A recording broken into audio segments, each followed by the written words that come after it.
Chers téléspectateurs, bonjour à tous. Dans cette série, nous allons étudier la lance. La lance est une des principales armes du Kung-Fu. Elle est composée de 3 parties. La pointe, la houppe et la hampe. La hampe ou le manche est généralement faite en bois de frêne. Lors de l'apprentissage d'une arme, on doit commencer par apprendre les saluts et rites. D'abord, commençons par le salut avec la lance. On ferme la main droite en poing et on place la main gauche sur le côté extérieur du poing. On relâche les coudes. Ensuite, voyons le passage de la lance. On la tient avec les 2 mains, comme ceci. Bien. Ensuite, on fait un salut avec la lance. On ferme la main droite en poing. La main gauche est ouverte en paume, posée sur le côté extérieur du poing. Bien. On refait le passage de la lance plusieurs fois. Bien.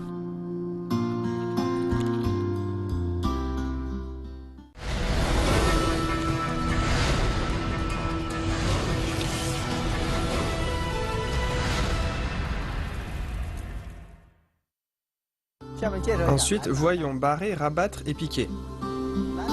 C'est le mouvement le plus important en lance. Barrer consiste à barrer l'arme adverse. Rabattre signifie appuyer l'arme adverse vers le bas.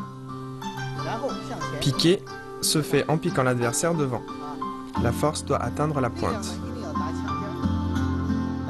Je le fais une fois. La lance horizontale, le bras gauche tendu, la main droite maintient l'extrémité du manche devant le ventre. Lors de barrer, la pointe dessine une courbe vers l'extérieur. C'est barrer. Barrer, rabattre, appuyer et piquer devant. On refait une fois. On barre, on rabat et on pique. Barrer, rabattre et piquer. Barrer, rabattre et piquer est un des mouvements les plus importants en lance. Dans barrer, la pointe va vers l'extérieur. Dans rabattre, elle décrit une courbe vers l'intérieur, et dans piquer, elle pénètre devant. Lors du piquage, la lance est horizontale. Lors de la pratique, on doit travailler la force des bras. Bien, on refait une fois. Barrer, rabattre et piquer. Quand l'adversaire me pique de l'extérieur, j'utilise barrer pour écarter sa lance. Il s'agit de barrer. Si on m'attaque à l'intérieur, j'utilise rabattre pour parer la lance adverse. Puis je viens subitement piquer devant.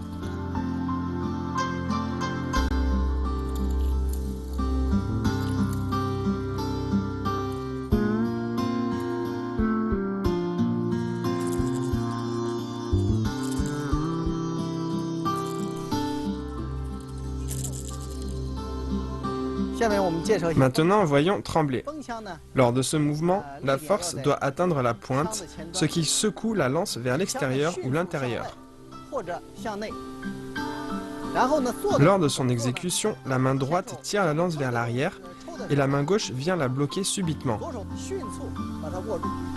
Par exemple, faisons trembler vers le haut. La main droite ramène la lance devant le ventre, puis la main gauche vient rapidement empoigner la lance, ce qui transmet directement la force à la pointe, permettant ce mouvement de tremblement. Regardez. Tremblement vers le bas est identique. Regardez. On ramène la lance et on la fait trembler rapidement devant. Bien. Lors de trembler vers le haut, il faut veiller à tirer la lance à l'arrière et la main gauche vient rapidement empoigner la lance, ce qui secoue la pointe vers l'extérieur. Si l'adversaire m'attaque en piquant, j'utilise trembler vers le haut pour l'écarter. S'il m'attaque les jambes, j'écarte vers l'extérieur. Ainsi, il y a un tremblement vers l'extérieur appelé trembler. Bien, refais-le une fois.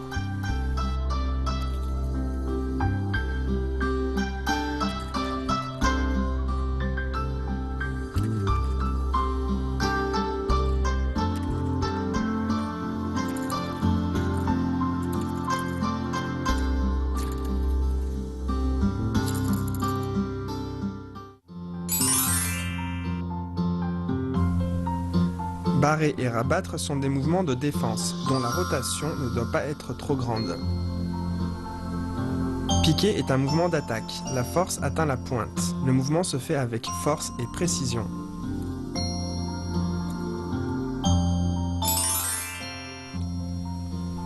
Afin d'assurer la couverture de défense, l'amplitude de tremblée ne doit pas être trop large afin de ne pas laisser entrer l'adversaire.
Voyons enrouler.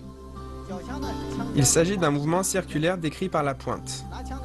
La main gauche stabilise la lance et la main droite empoigne le manche afin de décrire des cercles avec la pointe.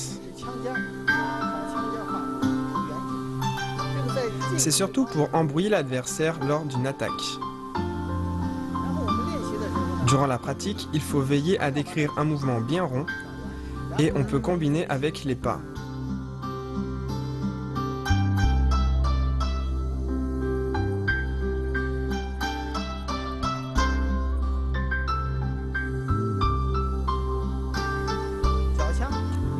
Pour enrouler, la lance doit être horizontale. La main gauche donne un point d'appui et la main droite empoigne le manche. Puis on décrit les cercles avec la pointe pour embrouiller l'adversaire et attaquer un endroit dont il ne s'attend pas. Bien, fais-le une fois.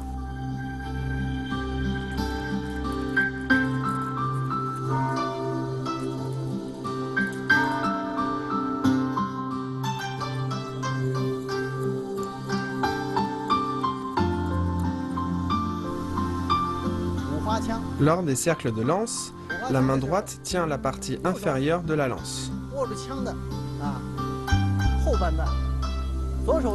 Pour la main gauche, le majeur et l'index sont séparés et pincent la lance. La main gauche peut monter et descendre durant le mouvement.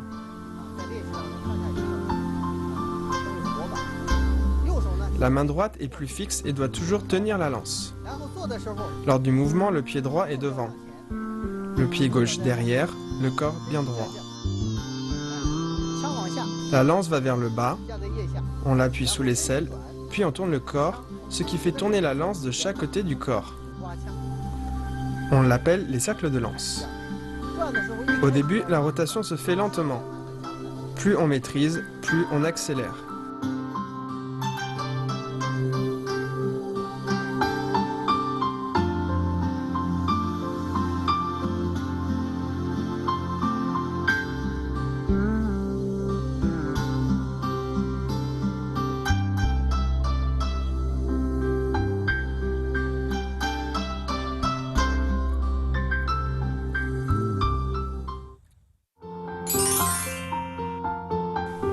Enrouler.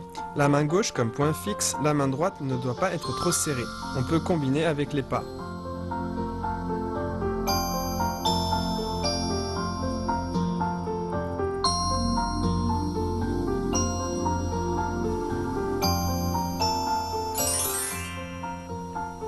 Les cercles de lance. Remarquez qu'à droite, on appuie avec le bras droit, mais pas à gauche.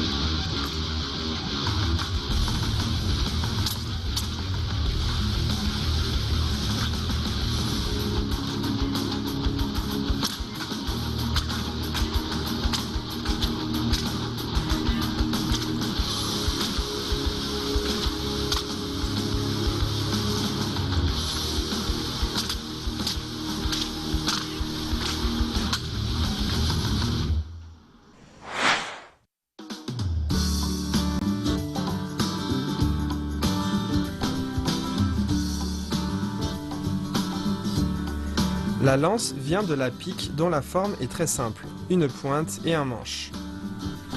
Il y a 3000 ans, durant l'Antiquité chinoise, les combats se faisaient surtout avec des chars et la pique était une des principales armes utilisées. Les plus grandes pouvaient faire plus de 6 mètres. Puis, à l'ère des combats à chevaux, les types de pointes se sont diversifiés, donnant progressivement naissance à l'arme appelée lance.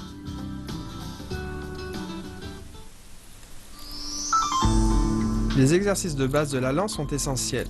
Lors de la pratique, il faut travailler un ensemble comprenant pas, mouvement de corps, souplesse et force.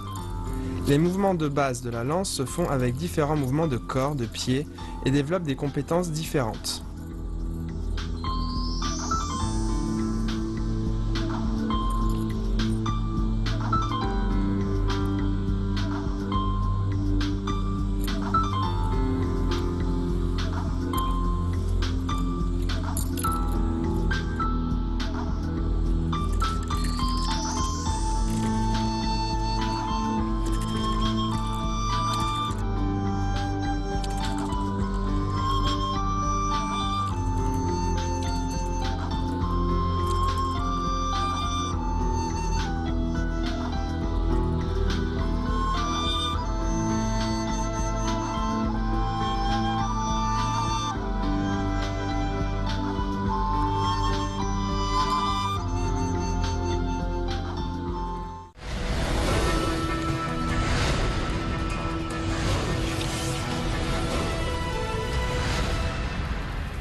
Pour finir, regardons ensemble les mouvements des deux premières parties de la forme de la lance. Lors du prochain cours, nous allons commencer à étudier ces mouvements.